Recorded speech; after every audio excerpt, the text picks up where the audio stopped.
Bom dia a todos os presentes. Bem-vindos ao creio que seja um dos últimos webinars deste ano. Um tema super relevante, visto as recentes pronunciamentos e tentativa de assinatura do acordo entre a União Europeia e o Mercosul.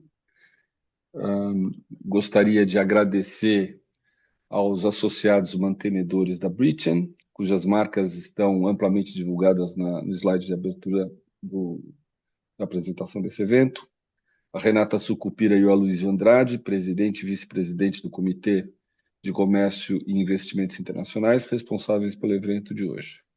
Aos ilustres convidados, Ana Cláudia Takatsu, diretora de Departamento de Negociações Internacionais do Ministério de Desenvolvimento, Indústria e Comércio e Serviços, MDIC, ao Dr. Gabriele Tusa, advogado na Tusa Advogados e árbitro do Tribunal de Arbitragem das Eurocâmaras, ao apoio institucional da Câmara Italiana nesse evento e a toda a audiência que nos acompanha hoje.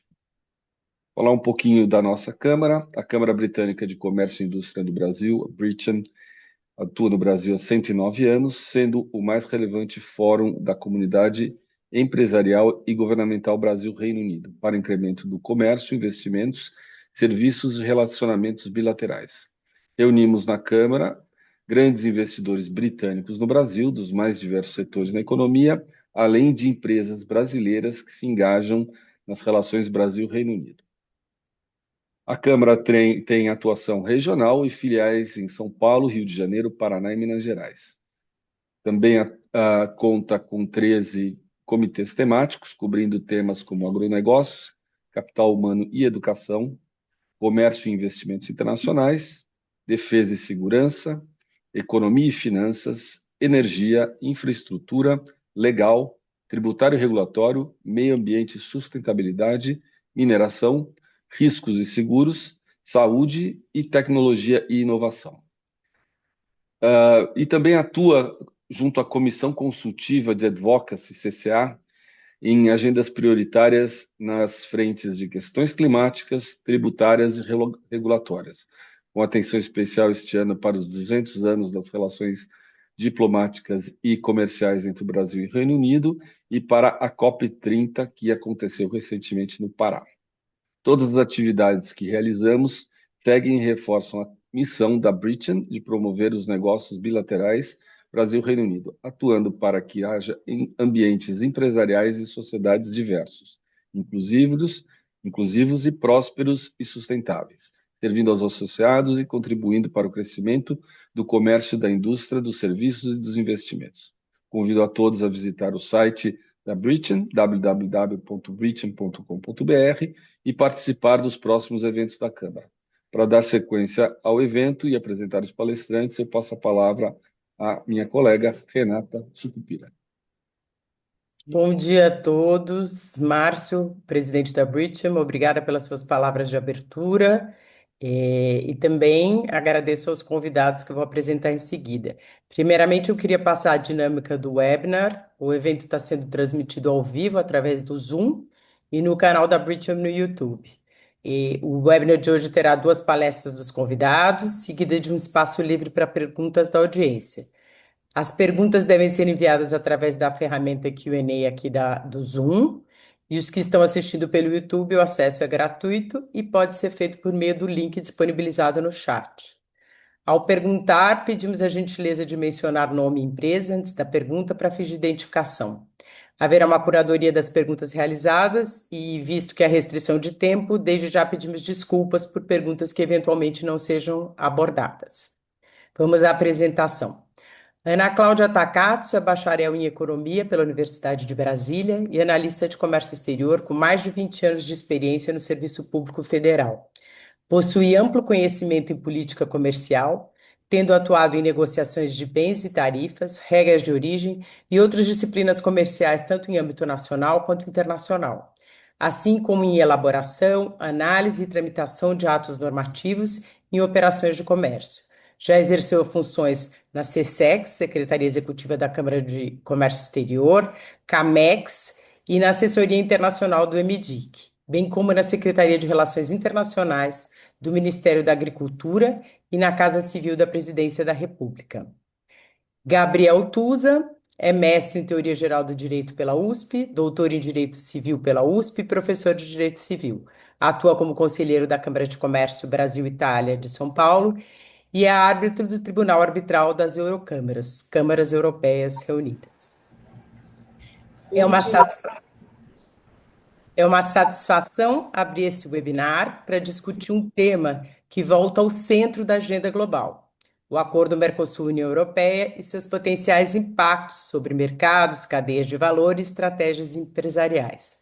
Após mais de 2 décadas de negociação, o acordo voltou a ganhar relevância diante das recentes movimentações, tanto na Europa quanto aqui nos países do Mercosul. Há inclusive uma expectativa política clara de que sua conclusão ocorra ainda esse ano, até dezembro, o que aumenta a necessidade dessa análise estratégica.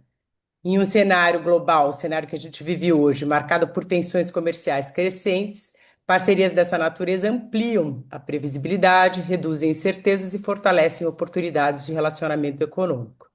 Se concluído, o acordo poderá formar uma das maiores zonas de livre comércio do mundo, mais de 700 milhões de pessoas e cerca de 22 trilhões em PIB, 22 trilhões de dólares em PIB agregado, ao mesmo tempo em que redefine cadeias produtivas, padrões de sustentabilidade, requisitos de mercado e a competitividade de setores estratégicos. Embora o Reino Unido não faça mais parte da União Europeia com o Brexit, nós acompanhamos de perto essa agenda, porque um acordo dessa magnitude não se limita só ao eixo Mercosul-União Europeia. Ele reconfigura cadeias globais de valor, influencia marcos regulatórios e orienta decisões de investimento em diversas regiões, inclusive no Brasil. Para empresas britânicas estabelecidas aqui e para aquelas que se relacionam com o mercado brasileiro, compreender essas mudanças é essencial para antecipar impactos e identificar novas oportunidades de integração com a América do Sul. E para o Brasil é um momento de decisão, né? Para o Reino Unido, de observação estratégica, e para as empresas de avaliação e reposicionamento. Como Câmara Britânica, nossa missão é justamente apoiar essa leitura do cenário, oferecer informação qualificada, conectar atores relevantes e traduzir evoluções regulatórias internacionais em impactos concretos sobre negócios, logística, investimentos e competitividade. Então, sejam todos muito bem-vindos, que esse debate contribui para uma visão estratégica integrada do futuro das relações entre Mercosul, União Europeia e, naturalmente, o Reino Unido. Passo a palavra ao Gabriel Tusa para dar início à apresentação. Seja muito bem-vindo, Gabriel. Olá, bom dia a todos. É audível e é visível? Tá tudo bem, Renata? Sim, tá sim. Então tá ótimo.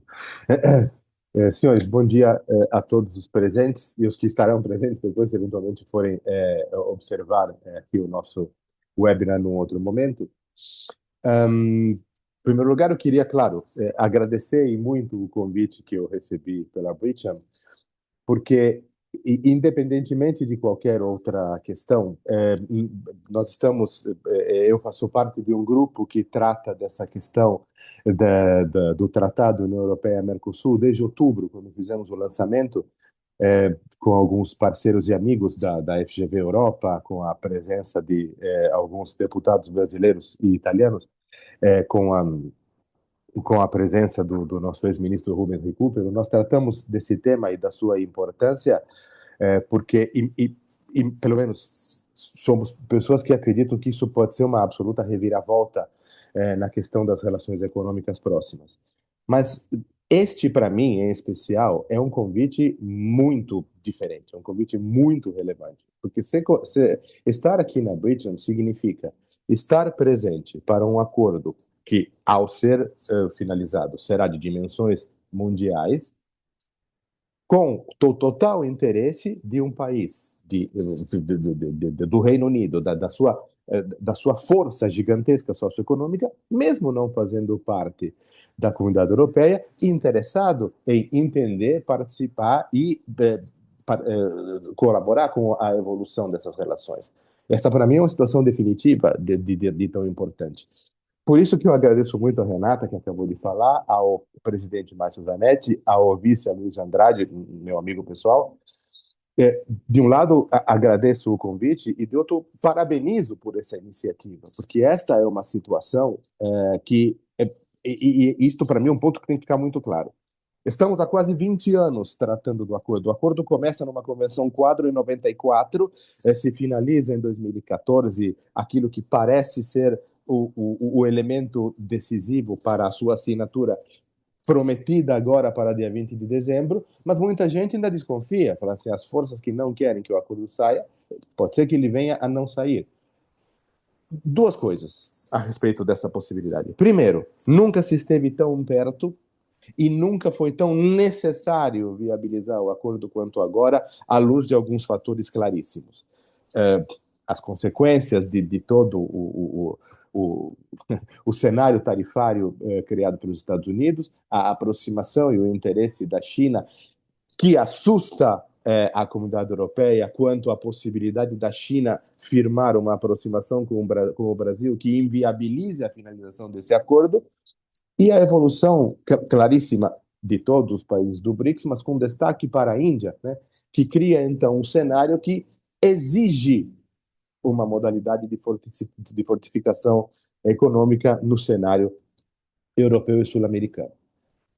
Este é o primeiro ponto. O segundo, e o que eu mais queria conversar com os senhores do setor privado, ainda que demorem, ainda que haja ulterior obstaculização, ainda que o acordo não saia agora, acho que esse é um start importantíssimo para que a gente entenda a importância desta aproximação, no sentido de dizer, se o setor público não fizer, a gente faz.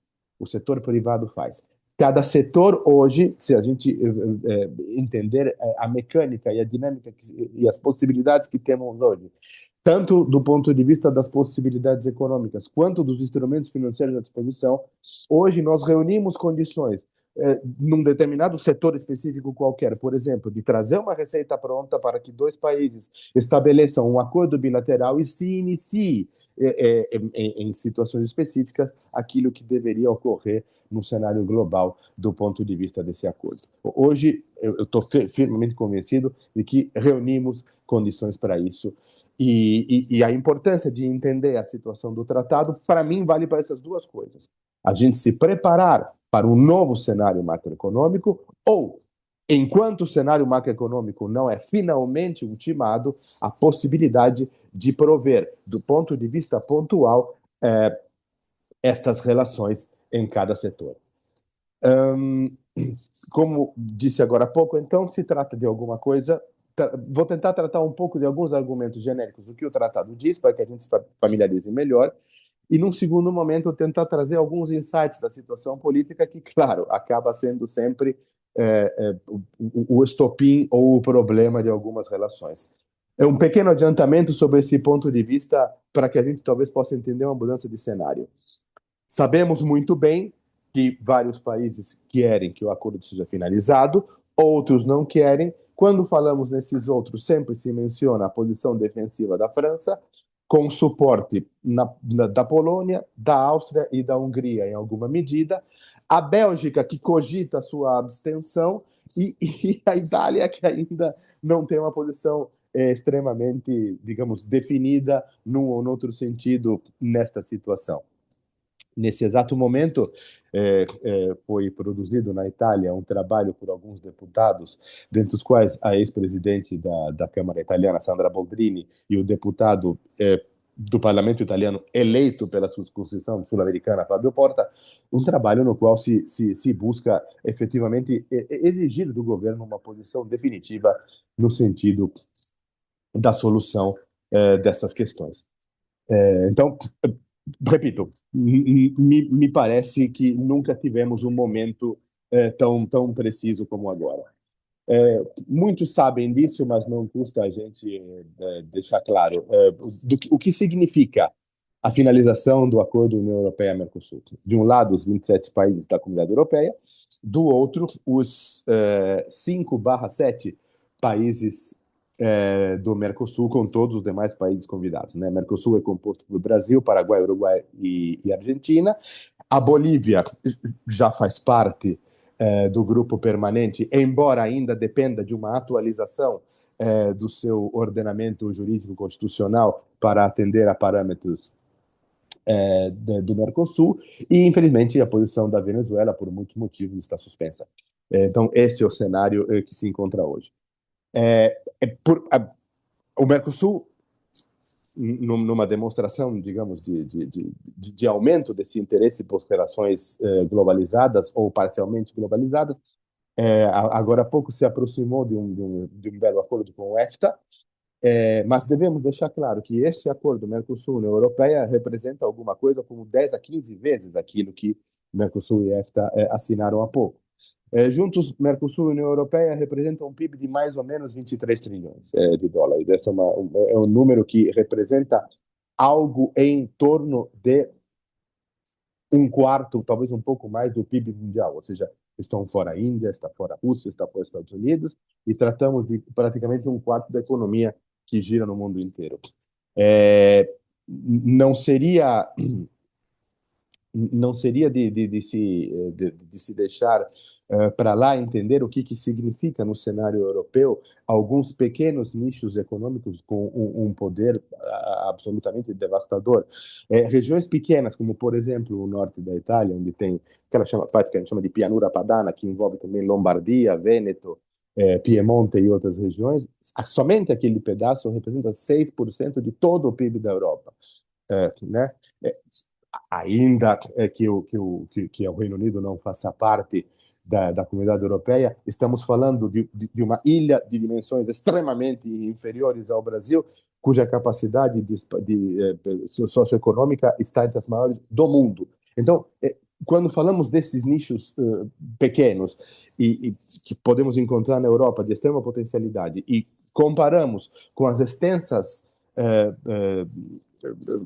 massas territoriais e os recursos naturais que existem aqui na América do Sul, percebemos que é a fórmula perfeita, né, para tentar o estabelecimento desta potência econômica que surgiria da união entre a União Europeia e o Mercosul. Ou seja, a maior área do mundo em termos de área de mercado livre que se abriria a partir desta questão. Talvez estejamos falando da maior economia do mundo. Qual é o problema? Estabelecer seus parâmetros, né? Nós não podemos deixar de dizer, devemos falar coisas boas e coisas ruins, né? A União Europeia se formou com o intuito deste fortalecimento, mas até hoje peca muito no tocante às regras e ao funcionamento de como deveria estender essa sua capacidade do ponto de vista da sua organização como Estado, ou vamos chamar, como conjunto de Estados que tem um único direcionamento, né? Então, não se consegue aproveitar a contento a amplitude dessas relações. É isso que se espera que se consiga com o acordo. Bom, um elemento que eu queria deixar claro, porque é muito comum que se trate do acordo União Europeia-Mercosul como se imaginando um grande elemento tarifário. Não há dúvida, estamos falando, um dos elementos centrais do acordo é a redução gradual e, num certo ponto, dependendo do nicho socioeconômico, a anulação completa de tarifas. Tudo isso está previsto, mas não é só isso que consta do acordo União Europeia-Mercosul. Temos elementos muito importantes a ser levados em conta e que eu gostaria muito de conversar com os senhores. Primeiro ponto que me interessa falar é o que estão estabelecidas lá regras de compras governamentais, né? Estabelecimento de compras entre governos que facilita terrivelmente o intercâmbio e desburocratiza o problema. Depois, está estabelecida uma sistemática de engenharia, de financiamentos e investimentos. O que isso pode significar quando se coordenam nos dois blocos elementos de financiamento entre governos com suporte do setor privado? Vários países europeus têm políticas a fundo perdido para a exportação de tecnologia e serviços. No Brasil, existem programas como o FINEP. A fusão de questões dessa natureza, evidentemente, tem que passar por uma regulação, significaria um ciclo contínuo de investimentos, provavelmente nunca visto antes, né? Que é uma coisa que está fora das questões tarifárias. Envolve exclusivamente a utilização adequada de instrumentos financeiros bilaterais ou multilaterais, visando exclusivamente o desenvolvimento. Questões ambientais. Esta é uma outra coisa que consta do acordo. Questões ambientais muito me interessa, porque eu vejo um problema muito sério da maneira como, até este momento, a Europa tem encarado o problema, tendo enxergado questões ambientais à luz de uma perspectiva europeia. Aqui eu preciso fazer um pequeno parênteses de um considerável elogio à comunidade do Reino Unido, porque desde 2009, se eu não me engano, que foi a época de quando o Brasil editou a sua lei de mudanças climáticas, naquela época havia muito a questão do protocolo de Kyoto, se tratava muito, e muitas empresas vinculadas à comercialização dos créditos de carbono se encontravam na Inglaterra, em Birmingham, em Manchester. Eu tive contato com algumas, já que eu era membro da ABENC, né, da Associação Brasileira das Empresas do Mercado de Carbono. Eu me lembro que fizemos um estudo profundo sobre a situação das emissões no Brasil naquele momento histórico. E pegamos vários textos muito importantes para tentar fazer um cenário para levar à comunidade internacional. Textos editados nos ministérios, textos privados. O texto que mais me impressionou, falo de uma coisa de mais de 15 anos atrás, foi um texto elaborado por funcionários da Embaixada do Reino Unido em Brasília. Um texto de não mais que 40 páginas, absolutamente preciso sobre o cenário socioambiental brasileiro. Então, me parabenizei com estes funcionários naquela época, e eu faço de novo agora, numa verdadeira homenagem, mais de 15 anos depois, porque é preciso entender que nós não podemos transportar parâmetros de compreensão ambiental europeia para, por exemplo, o Brasil. Eu falo de todo o Mercosul, mas o Brasil é um exemplo muito claro.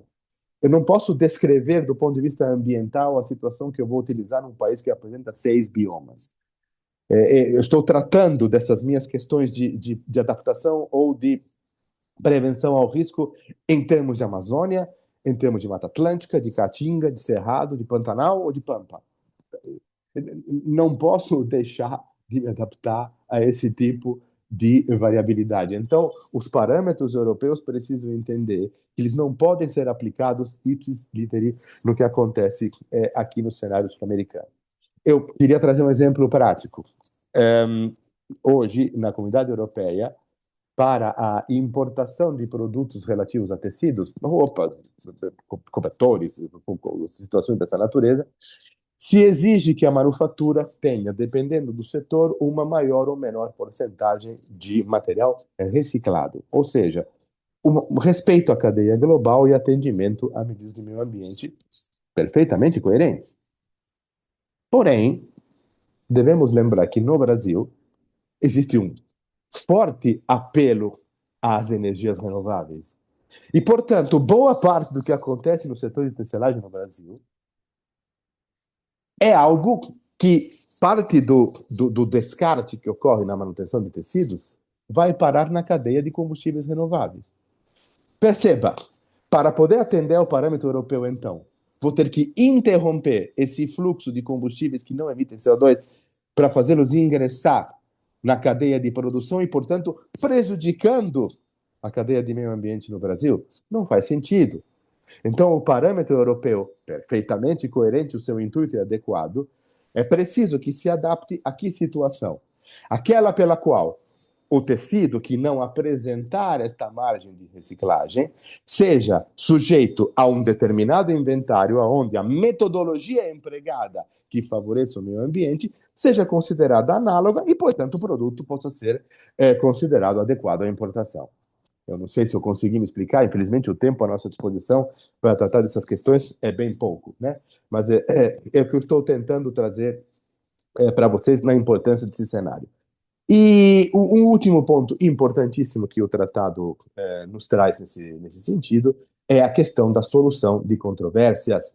Talvez a gente possa ter, a partir do estabelecimento do acordo, o maior e mais específico e especializado tribunal arbitral do mundo, né? Que possa, então, viabilizar relações entre países e relações entre empresas que estão nos seus países de acordo com o sistema que possa garantir segurança jurídica e a adequada abordagem das questões, tanto do ponto de vista contratual, quanto da execução das operações que esses contratos prevêem.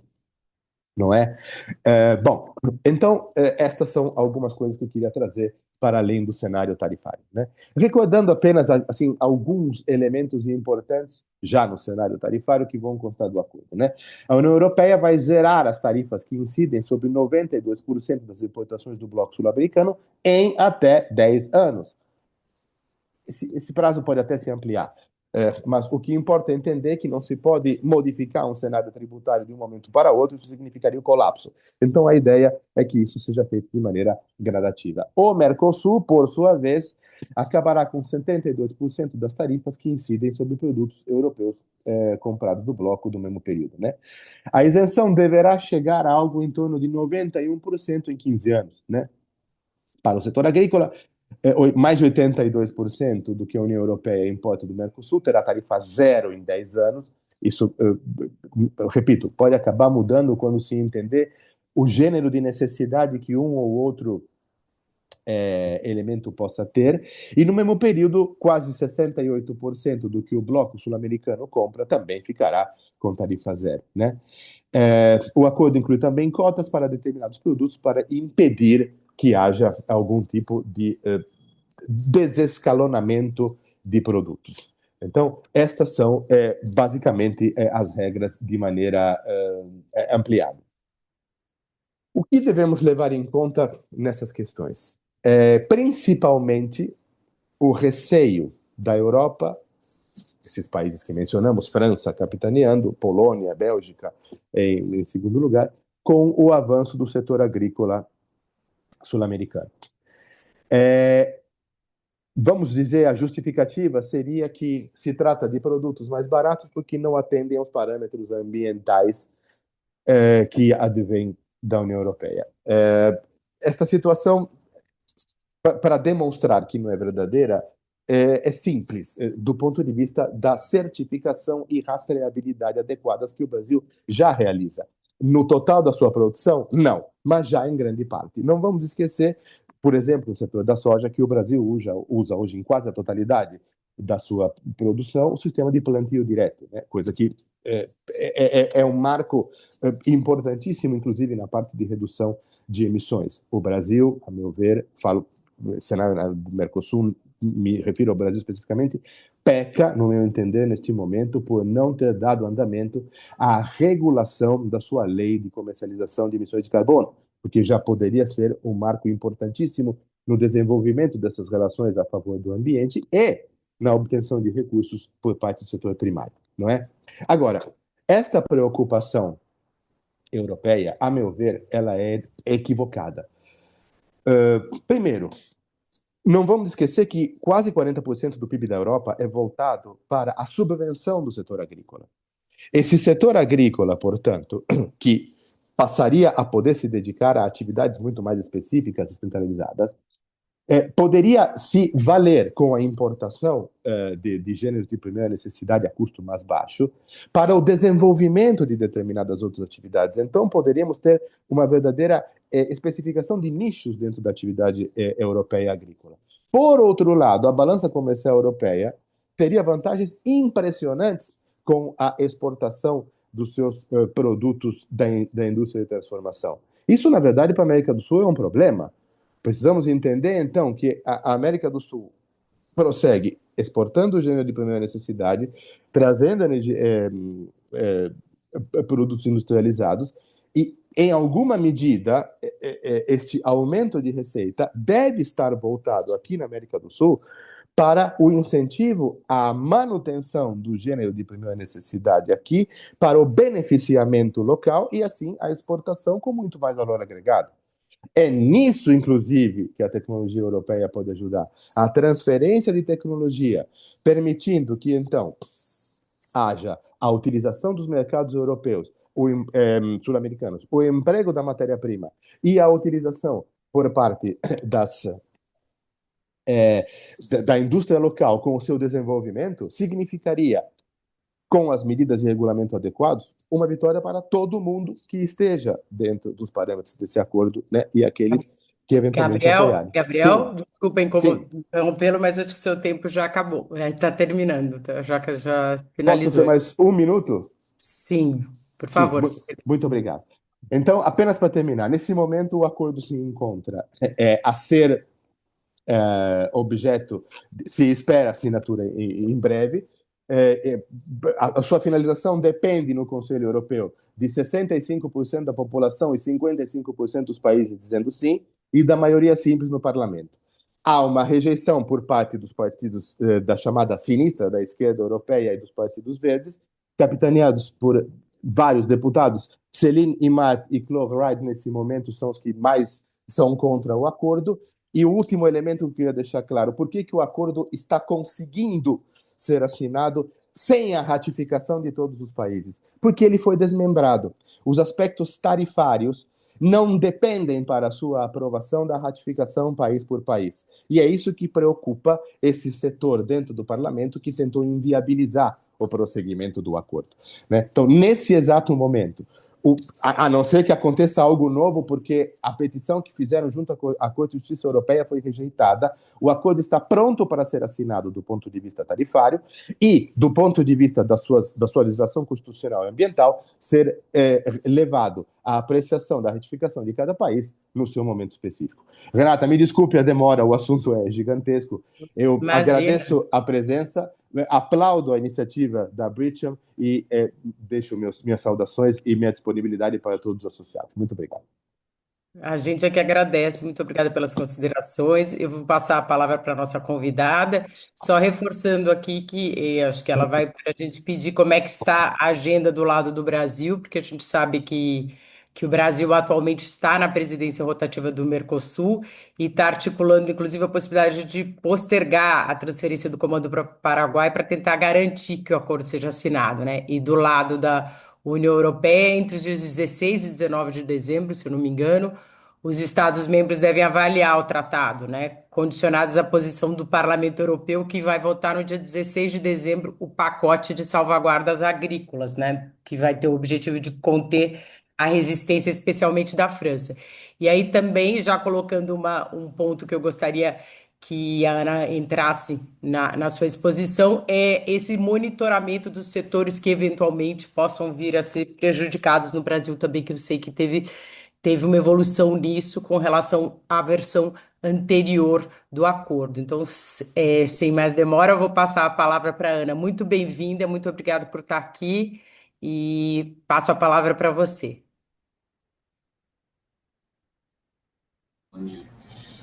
Bom, eu queria agradecer muito a Britcham por essa oportunidade. Eu achei muito interessante ouvir aí a exposição de vocês, muito rica. Então, Renata, muito obrigada. Agradecer também ao Gabriel por suas palavras. É muito importante a gente receber esse feedback, essas informações, a leitura de vocês a respeito desse acordo que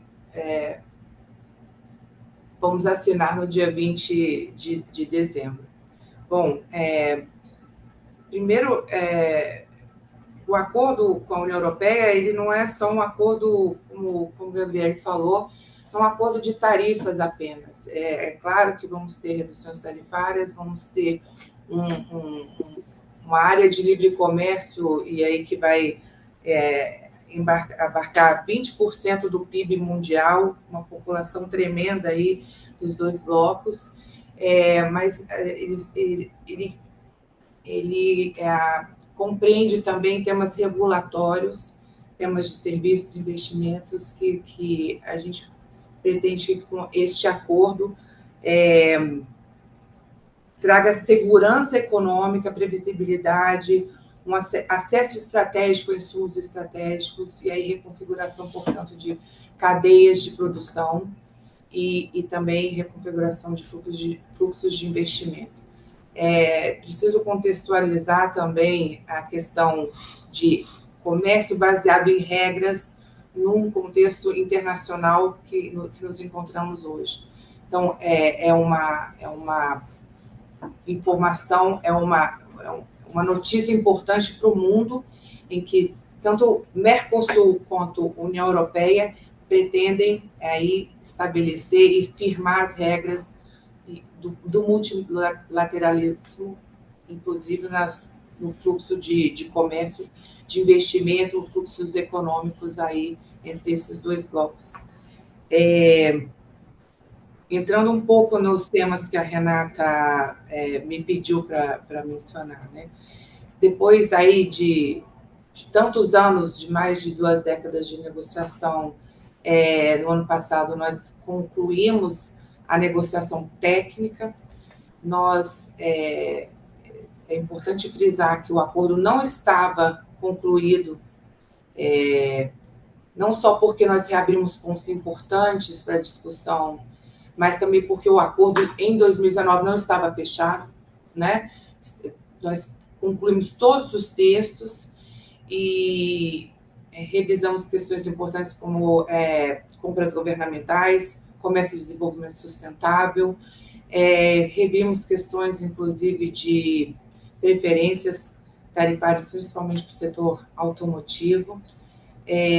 Nós, dentro do capítulo de solução de controvérsias, temos uma seção totalmente dedicada ao que a gente chama de mecanismo de reequilíbrio de concessões, em que não há discussão sobre violação ou não de regras do comércio internacional ou das próprias regras do acordo, mas nós discutimos aí um mecanismo de reequilíbrio das concessões. O que é isso? Nós abrimos o nosso mercado, eliminamos tarifas na expectativa de acessar o outro mercado.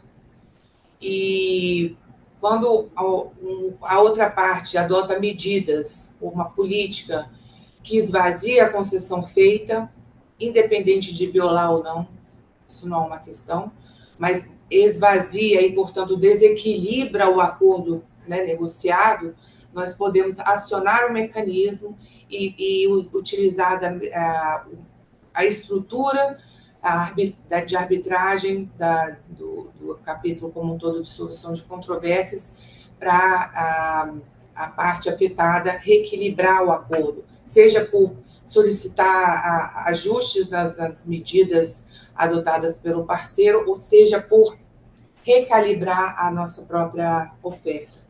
Portanto, isso é uma novidade. Em relação a compras governamentais, nós asseguramos o direito de utilizar instrumentos de política pública para incentivar o desenvolvimento tecnológico e econômico, e que isso, numa parceria estratégica, não deveria ser uma trava, né, para a utilização desses instrumentos de política pública. E na questão de comércio e desenvolvimento sustentável, a gente precisa lembrar que esse tema não abarca tão somente questões ambientais, mas questões trabalhistas, questões de direitos humanos. E isso para o Mercosul é uma novidade. Nós, no Mercosul, nunca havíamos negociado acordos ou nos vinculado, né? Porque o acordo nos vincula, tem efeitos se a gente não tiver observando aquilo que nós nos comprometemos a observar, regras internacionais. Então, isso nos coloca num patamar diferenciado, né? Tanto como a atualização, modernização no nosso arcabouço legal. Isso não é só para o Brasil, é para os 4 países do Mercosul. Como também nos coloca num diferencial no contexto mundial. Nos coloca dentro das discussões. Desculpa, aconteceu aqui algo no meu computador que me tirou a concentração.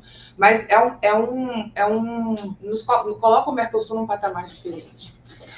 Uma parceria com a União Europeia também não tem efeitos apenas bilaterais. Ele tem um efeito no mundo todo. Questões de cadeias globais de valor, cadeias de produção, de investimento, de previsibilidade, de institucionalidade, isso é algo que precisa ser mostrado para o mundo, né? O Mercosul quer entrar, não apenas com a União Europeia, mas em outros acordos que nós temos fechado. Nós fechamos com Singapura, com EFTA, pretendemos aí fechar outros acordos que nos colocam numa posição diferente, né? Historicamente diferente. Então, algo que a gente quer mostrar para o mundo, que a posição do Mercosul mudou. Não só em comércio, mas como questões de ambientais, trabalhistas, questão de acesso a insumos estratégicos, não só como fornecedor de insumos estratégicos, mas também como um local para receber investimentos e ter produção aqui também no Brasil e nos outros países do bloco. E em relação a questões ambientais, como a gente vê, e em relação também de mercado de carbono, o Brasil tem trabalhado para se inserir nas discussões e ser um ator importante nessas discussões. Então, esse acordo marca essa mudança de posição do Brasil e do Mercosul nesse contexto internacional. Bom, sobre as discussões políticas, depois de 2024, nós continuamos uma negociação aí sobre a internalização, sobre a implementação do acordo. Desde do anúncio da conclusão das negociações, nós fizemos um trabalho de revisão legal do acordo, nós fizemos um trabalho de tradução do acordo, e na União Europeia tem sido acompanhada com atenção pelo Brasil e pelo Mercosul as discussões realizadas lá no bloco europeu. Nós temos conhecimento e acompanhado de perto e participado das discussões ali a respeito da discussão da internalização, da implementação na União Europeia do mecanismo de salvaguarda. Hoje teve uma discussão importante e viu, Renato, você falou dia 16, mas para nós a gente tem aqui o dia 8 como um dia de discussão no parlamento e votação deste mecanismo interno da União Europeia, e apesar de não ter um acordo implementado, eles vão implementar, eles vão votar algo para regulamentar o mecanismo lá na União Europeia. É importante lembrar que a União Europeia tem já um regulamento que regulamenta, enfim, que regulamenta as salvaguardas dos outros acordos. Isso não é uma novidade, mas foi destacado ali como algo da segurança para os produtores desses países, principalmente a França, a Polônia, a Áustria, a Hungria,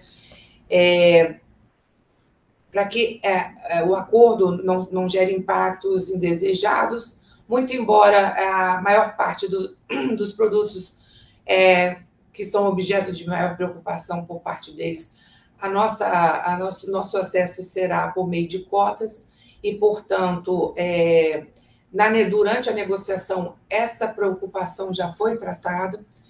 E eu acho importante destacar que, por mais que haja uma regulamentação interna e que é direito de todas as partes fazê-lo, para aplicar uma medida de salvaguarda, é preciso observar o que foi negociado e o que foi acordado dentro do capítulo de salvaguarda. Então, não é o regulamento europeu que vai dizer se vai ser e como vai ser adotada uma medida de salvaguarda, mas sim o próprio acordo bilateral, birregional, que estabelece aí a forma, como implementar medidas de salvaguarda. Então, se for o caso, imagino que também vamos regulamentar muitas questões do acordo, vamos ter que observar e cumprir com aquilo que foi acordado entre ambas as partes.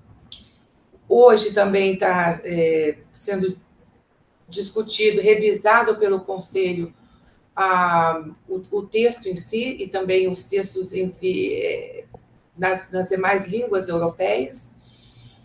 E nós temos também participado das discussões, temos trocado textos, essa discussão bilateral continua, e esperamos que no dia 18 ou 19 o Conselho, enfim, dê autorização para assinatura do acordo no dia 20.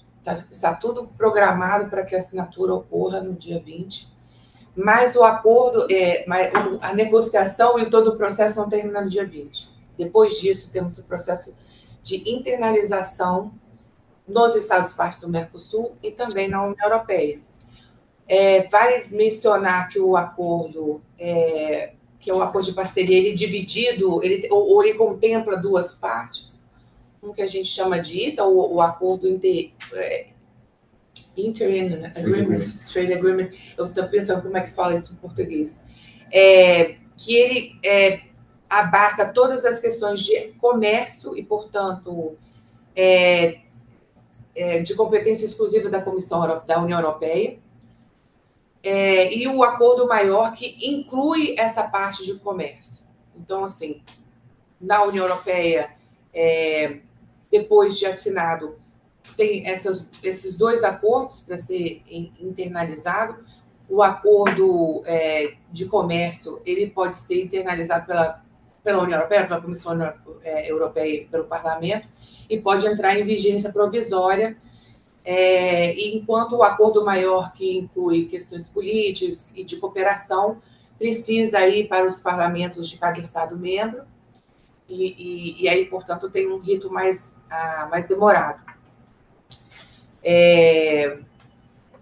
Esperamos que o rito para a internalização do acordo provisório, o acordo interino, ele seja rápido, mas rápido dentro do que a gente entende dos procedimentos aqui no Brasil, por exemplo, em média, a internalização costuma demorar 2 anos. Espero que aqui a gente possa fazer a internalização de uma maneira mais célere, apesar de todo o contexto de eleições que vamos ter no ano que vem. E também esperamos que, uma vez que a própria Comissão Europeia, o Conselho, tenha dado autorização para a assinatura do acordo, também seja célere com a maioria qualificada dentro do Conselho e depois dentro do Parlamento Europeu.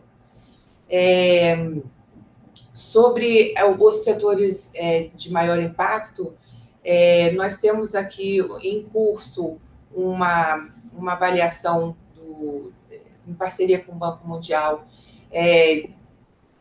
já, obviamente, com setores já mapeados de maior impacto, quais seriam as políticas para minimizar o impacto nesses setores.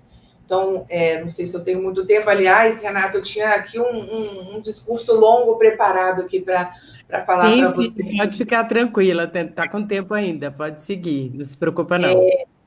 Mas nós temos feito o dever de casa, que é uma avaliação interna, tanto na época da negociação, agora na época da implementação do acordo, e o pós-acordo também. Nós temos essa preocupação, tanto no sentido de utilizar o acordo como trampolim, como uma alavanca aí para aumentar comércio, para potencializar os setores estratégicos que vão se beneficiar mais do acordo, assim como uma preocupação com os setores que podem ter maiores impactos negativos. E aí, agricultura familiar, uma série de setores que a gente já mapeou, e como a gente implementa políticas, inclusive em parceria com a União Europeia, porque a gente tem uma parte de cooperação em que prevê isso, como a gente pode minimizar o impacto para setores que podem ser negativamente impactados com um acordo. Então, eu não sei, acho que a gente tem aqui setores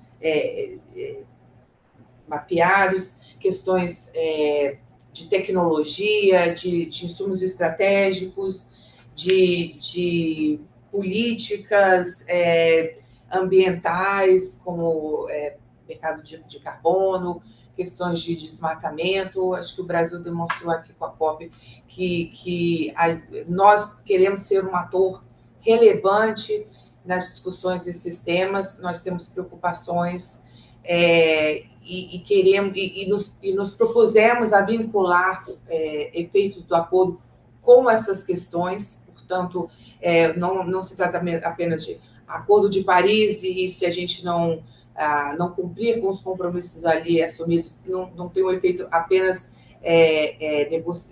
acordados dentro do Acordo de Paris, mas vai ter um efeito vinculante no próprio acordo.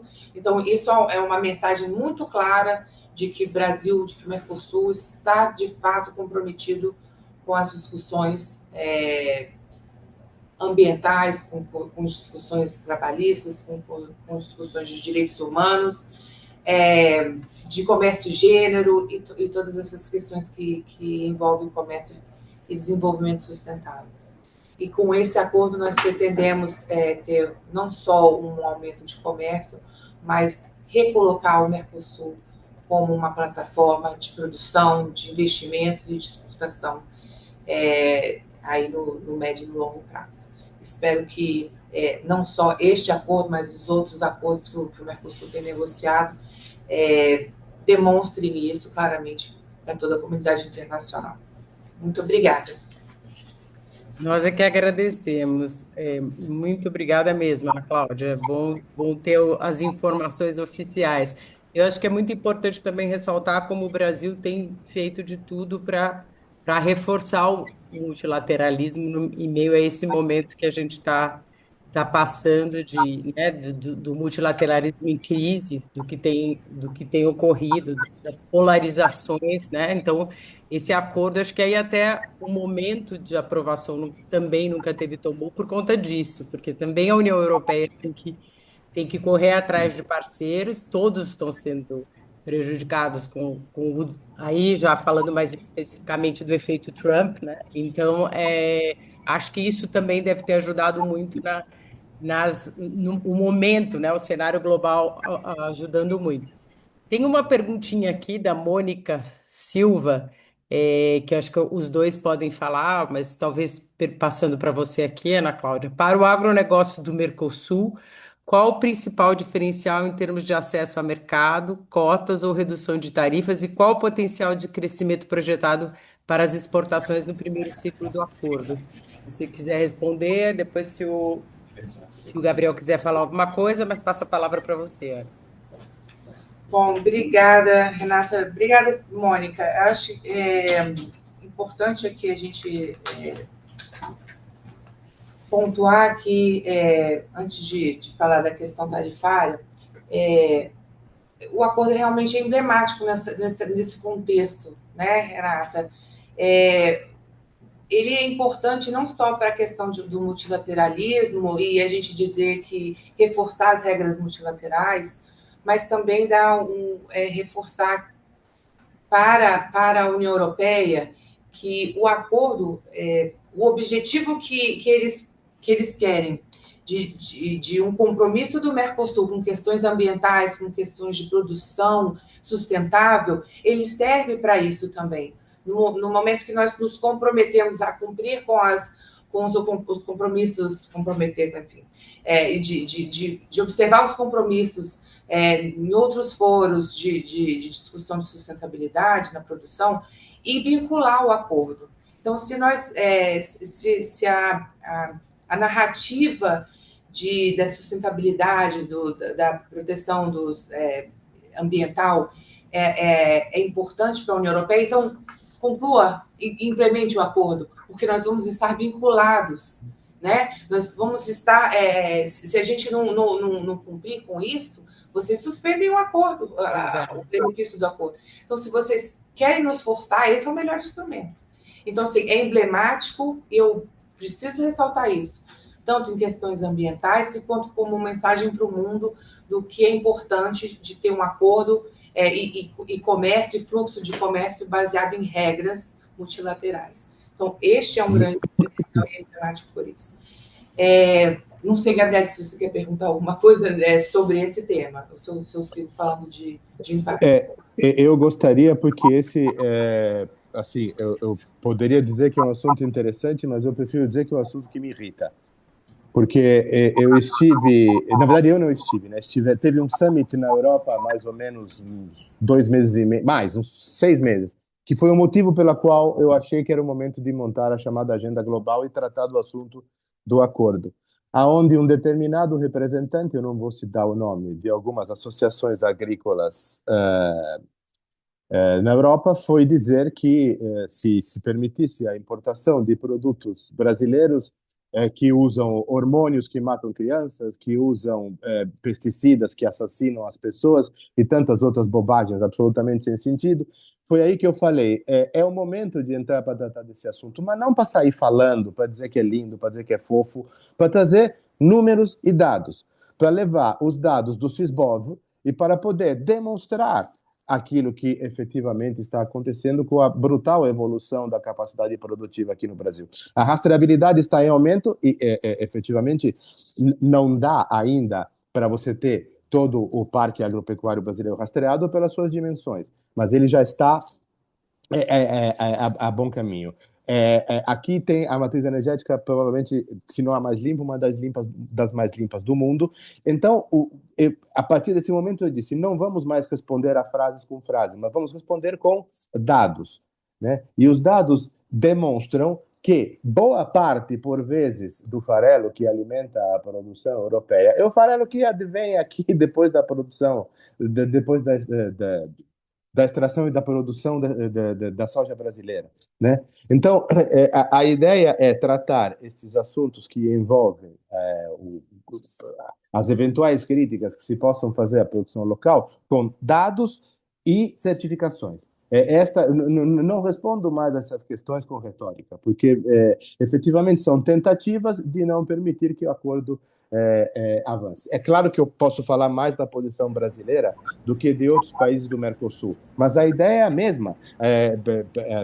Prosseguir a tratar desses trabalhos serve para convidar os atores participantes, no setor agropecuário principalmente, mas em todos, para demonstrar, né, a eficiência e a capacidade produtiva que existe hoje. Eu queria fazer apenas uma pequena ressalva, porque nós estamos falando em cláusula de salvaguarda, e há uma específica que não é nem cláusula de salvaguarda, é um elemento que consta do acordo que diz que qualquer país terá o direito de recusar um determinado produto se ele estiver atingindo a sua segurança alimentar. O princípio eu acho ótimo, não tenho problema com isso. Mas aí eu sei que ser advogado é chato, mas eu queria mencionar um detalhe importante. Quando se fala que um determinado, eu tenho a possibilidade de não aceitar um determinado produto por uma questão de segurança alimentar, é porque eu tenho um critério objetivo de segurança alimentar. Porque eu quero um determinado índice proteico, uma determinada coisa dessa natureza, isso eu acho pertinente. O que não cabe é que um determinado país diz, não, eu receito esse frango que vem do Brasil porque não atende à minha segurança. Não atende por quê? Qual é o seu critério objetivo? Você precisa demonstrá-lo, para que então se tenha uma linha de comercialização onde não se permita que uma parte possa simplesmente inadimplir aos termos de um eventual contrato de importação, simplesmente porque é um direito atribuído por essa questão. Isso, queria deixar essa ressalva bastante clara. Nada contra a segurança alimentar, mas o adquirente precisa dizer quais são os seus parâmetros de segurança para serem atingidos objetivamente. Eu não sei se eu consegui atender a pergunta ou explicar. Eu acho importante você falar isso também, Gabriel, porque o acesso das nossas exportações ao mercado europeu, ele independe do acordo no sentido de você tem que cumprir com as normas europeias, né? Você tem que cumprir com as normas de sanitárias e fitossanitárias, normas regulatórias, isso independe do acordo. Sem problema. O Brasil, ou o Mercosul, já exporta hoje para a União Europeia e, portanto, ele já conhece os requisitos regulatórios da União Europeia e, portanto, já atende. Se não atendesse, então as autoridades europeias poderiam dizer, olha, isso aqui não vai entrar mais. Então, assim, a narrativa é ruim de dizer que nós usamos isso ou aquilo. Se usa, é como você falou, mostra os dados e, independente de acordo ou não, você diga, olha, eu preciso que você atenda essa ou aquela normativa.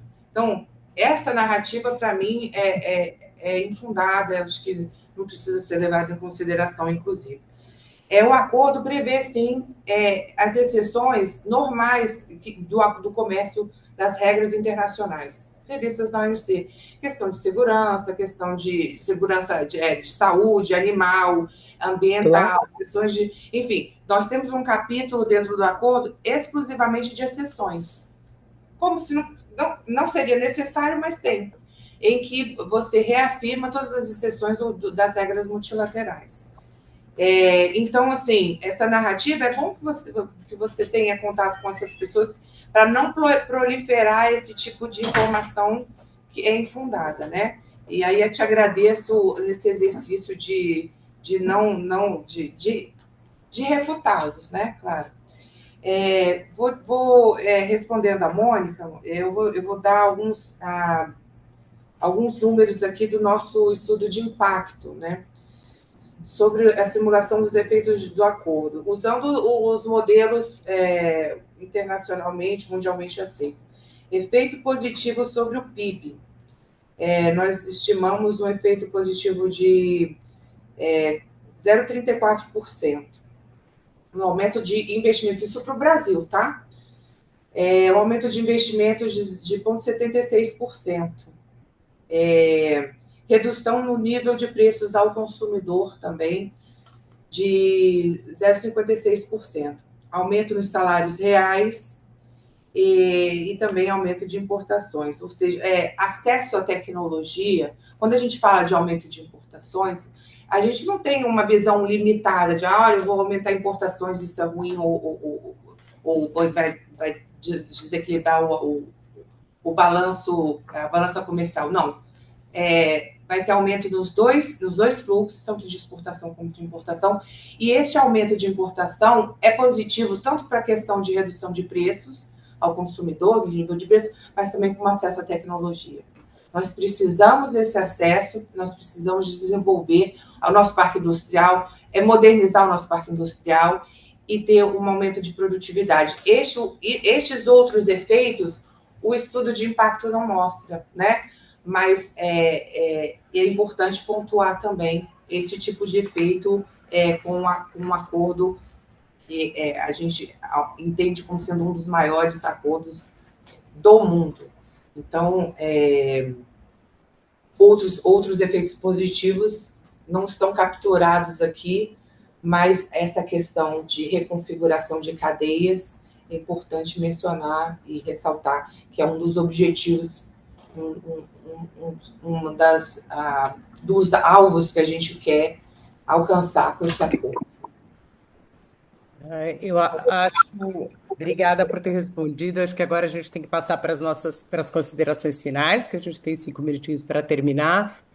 Mas eu só gostaria de concluir aqui, já agradecendo aos dois por terem topado esse convite. O entusiasmo é grande, né, com a assinatura disso, com as mudanças que podem advir da assinatura desse acordo. Então, estamos todos torcendo para que ele aconteça, né, quanto antes.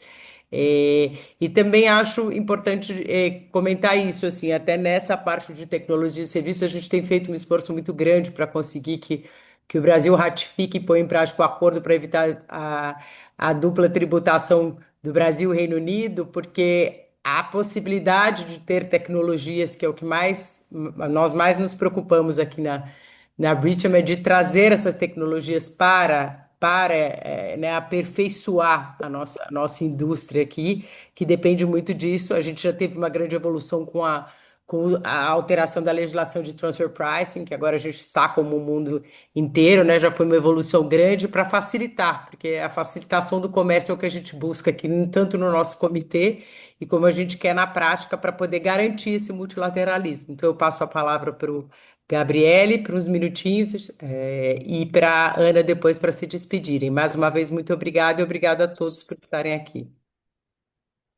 Bom, olha, para mim foi um prazer porque, como eu já disse, eu gostaria até que isso prosseguisse, porque isso, para mim, é um claríssimo índice da importância globalizada dessa questão. Acho que deveríamos tratar de alguns assuntos específicos em outras ocasiões ou em fóruns no quais a gente venha a participar. Mencionou-se para mim um dos aspectos mais relevantes que existem nessa parte, que é o aspecto da transferência de tecnologia.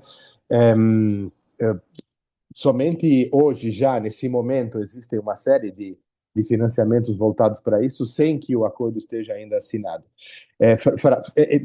Dentre os tantos campos onde eu acho que a tecnologia vai ajudar muitíssimo, na minha leitura, é a possibilidade de utilizar a tecnologia já existente e ela ser adaptada para o cenário sul-americano, principalmente para razões de escala, que essa é uma coisa que não é habitual trabalhar nesse nível de escala em parâmetros europeus. Então, agradecer muito o vosso convite, achar que foi sensacional e sugerir que essa discussão prossiga. Alguns campos devem ser tocados, a meu ver, de maneira muito específica, que são segurança alimentar, eficiência energética, aí entra a questão das terras raras como se fosse um capítulo completamente à parte, instrumentos financeiros e, sim, meio ambiente. Né? Essas são questões que eu acho que vão tomar conta do nosso cenário macroeconômico desde já, e como nós estamos fazendo aqui, nos antecipando, acho que estaremos um passo à frente nessas discussões. Muito obrigado à doutora Tzukatso, obrigado a Renata, obrigado a todos na Bridgeham, e que a gente se veja em breve. Até já. Bom, eu também queria concluir a nossa reunião de hoje agradecendo essa oportunidade. Também acho que seria bom dar uma continuidade a essas discussões, porque cada parte do acordo é um dia inteiro de discussão. Muito bem pontuada essa questão de tecnologia, de eficiência energética. A gente discutiu isso também, oportunidades aí para aprofundar a parceria entre Mercosul e União Europeia no acordo em relação a esses temas, instrumentos financeiros também, questões ambientais. Espero que muito em breve a gente esteja discutindo aí os efeitos já de um acordo implementado, e eu também espero que muito em breve a gente possa estar discutindo o acordo entre Mercosul e Reino Unido. É um desejo nosso também. Então, agradeço a oportunidade e nos coloco aqui à disposição para dar continuidade, não só a essa discussão, mas também de outros acordos que possam ser de interesse de vocês. Obrigada. Que seja o primeiro de muitos. Vamos lá. Bom dia para todo mundo. Até Tchau, tchau, logo. obrigado. Obrigada.